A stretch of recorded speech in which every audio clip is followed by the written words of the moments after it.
رہے موسم کی نزاکت بھی ایک جامع پیغام محبت ارشاد فرمانے کے لیے کھڑی شریف کی سرزمین سے ایک خوبصورت ہستی، عقیدے کی سرحدوں پر پہرا دینے والے،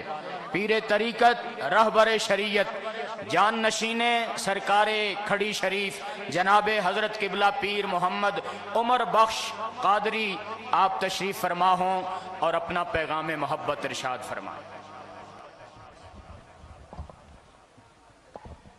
الحمدللہ رب العالمین والعاقبۃ للمتقین والصلاة والسلام علی سید الانبیاء والمرسلین، اما بعد فاعوذ باللہ من الشیطان الرجیم، بسم اللہ الرحمن الرحیم۔ اول حمد خداوند عالی جو ہے سب خلقت دا والی، پھر درود نبی جس عالی شان لدھا سرداری دا، بے شمار درود نبی نو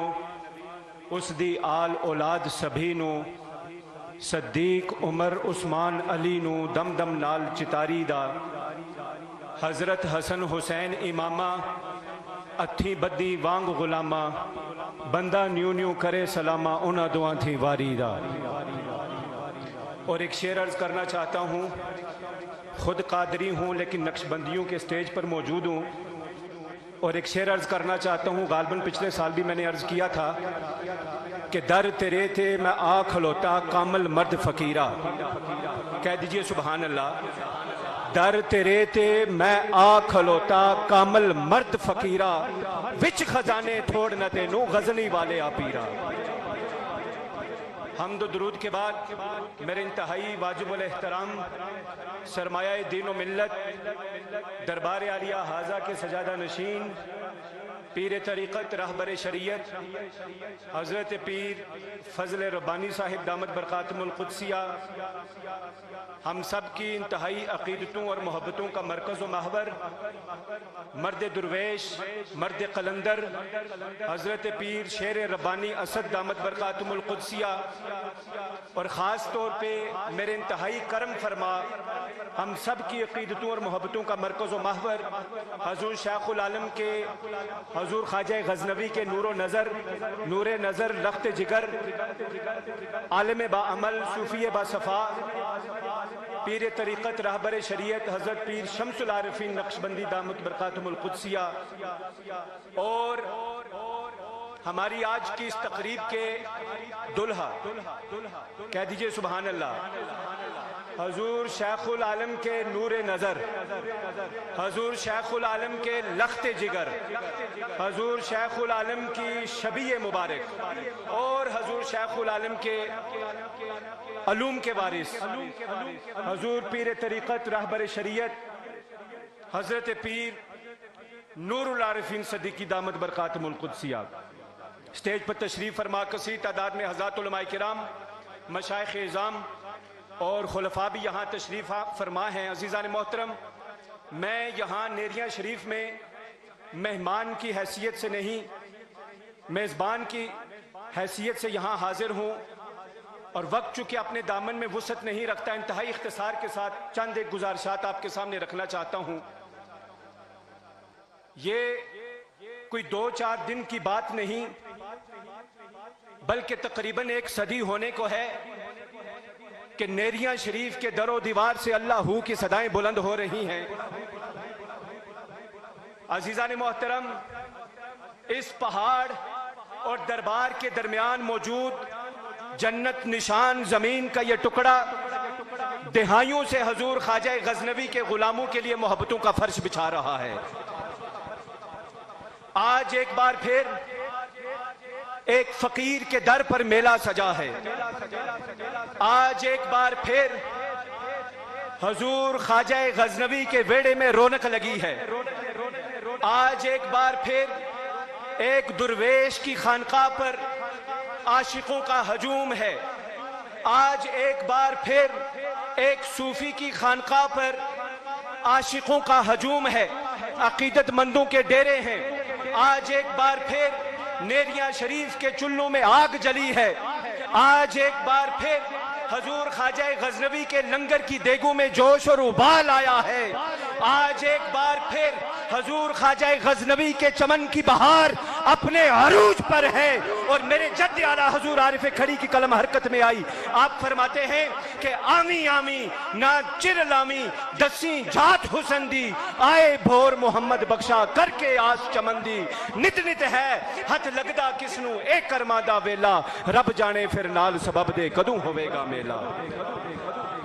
نت نت ہے ہتھ لگدا کسنو اے کرما دا ویلا رب جانے پھر نال سبب دے کدوں ہوے گا میلا. عزیزان محترم، یہ ایک فقیر کا در ہے، یہ ایک درویش کی دھرتی ہے، یہ ایک صوفی کی خانقاہ ہے، یہ ایک ولی کا بیڑا ہے. اور میں جملہ عرض کرنا چاہتا ہوں کہ نیریاں شریف کی اس فلک بوس چوٹی پر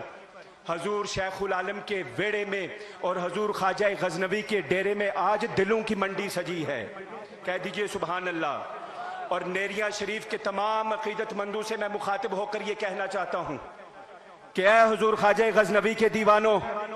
اے حضور شیخ العالم سے ٹوٹ کر محبت کرنے والوں، تمہیں مبارک ہو، تمہیں مبارک ہو کہ تمہیں ایک ایسا پیر ملا ہے جو دلوں کا تاجر بھی ہے اور دلوں کا طبیب بھی ہے. اور میرے باطن کا اطمینان مجھے یہ کہنے پر مجبور کر رہا ہے کہ نیریاں شریف وہ خانقاہ ہے، نیریاں شریف وہ دربار ہے، نیریاں شریف وہ آستانہ ہے، حضور شیخ العالم کا یہ وہ ویڑا ہے جہاں دل خریدے بھی جاتے ہیں، دل جوڑے بھی جاتے ہیں اور دھوئے بھی جاتے ہیں. عزیزان محترم، بہت اختصار کے ساتھ بس آخری بات آپ سے کرنا چاہتا ہوں. میری ایک بات کو ضرور یاد رکھیے گا کہ آپ کسی سیاسی جلسے میں نہیں آئے ہیں، بلکہ آپ ایک ولی کے بیڑے میں آئے ہیں. اور یہ ولی کا در دھوبی گھاٹ کی طرح ہوتا ہے جہاں میلا کپڑا لایا جاتا ہے اور اسے اجلا بنا کر واپس لوٹایا جاتا ہے. اور ایک فقیر دل کے کپڑے کی میل نکال تزکیے کے پانی سے وہ دل کے کپڑے کی میل نکال کر اسے اجلا بنا دیتا ہے. یہاں حضور خواجہ غزنوی کا عرس ہے، خلفاء بھی یہاں کثیر تعداد میں موجود ہیں. ایک جملہ ان کی نظر کرنا چاہتا ہوں، توجہ ہے، کہہ دیجئے سبحان اللہ. احباب طریقت سے آشنا احباب کے لیے ایک جملہ عرض کرنا چاہتا ہوں کہ کپڑے کو مروڑا دیے بغیر اس کے اندر کی میل باہر نہیں نکلتی. کپڑے کو مروڑا دیے بغیر اس کے اندر کی میل باہر نہیں نکلتی. لہٰذا جتنے مروڑے دیے جائیں سمجھو اتنی زیادہ صفائی ہو رہی ہے. اور دھوبی گھاٹ پر صرف تن کا کپڑا صاف ہو کر نکلتا ہے، لیکن فقیر کے گھاٹ پر جب من کا کپڑا صاف ہو کر نکلتا ہے تو پھر اسے لباس التقویٰ کہا جاتا ہے، جس کی طہارت پر فرشتے بھی رشک کرتے ہیں. عزیزان محترم، باتیں تو بہت ہی کرنے کے لیے، لیکن وقت چونکہ انتہائی مختصر ہے. بس آخری بات کرنا چاہتا ہوں. حضرات علماء تشریف فرما ہیں، مشائخ بھی تشریف فرما ہیں، حضور خواجہ غزنوی کی اولاد بھی یہاں تشریف فرما ہے، شہزادگان بھی موجود ہیں. ان کی اجازت سے ایک بات کرنا چاہتا ہوں کہ آج غیروں کی سازشوں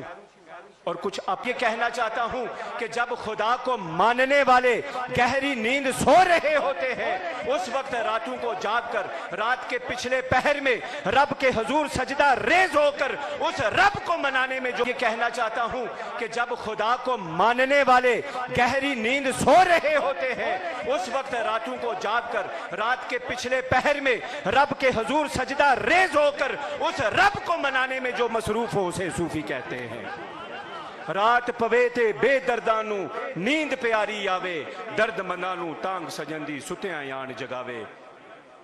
راتیں زاری کر کر رومن نیند اکھیں دی توندے فجرے اوگن ہار کہاون ہر تھی نیویں ہوندے. عزیزان محترم، صوفیاء کے دامن سے وابستہ ہو جائیے. کامیابی و کامرانی اور عافیت و نجات کے تمام خزانوں کے تالوں کی چابیاں صوفیاء کے ہاتھ میں ہیں. قلم ربانی ہاتھ ولی دے لکھے جو من بھاوے مرداں نو رب قوت بخشی لکھے لیکھ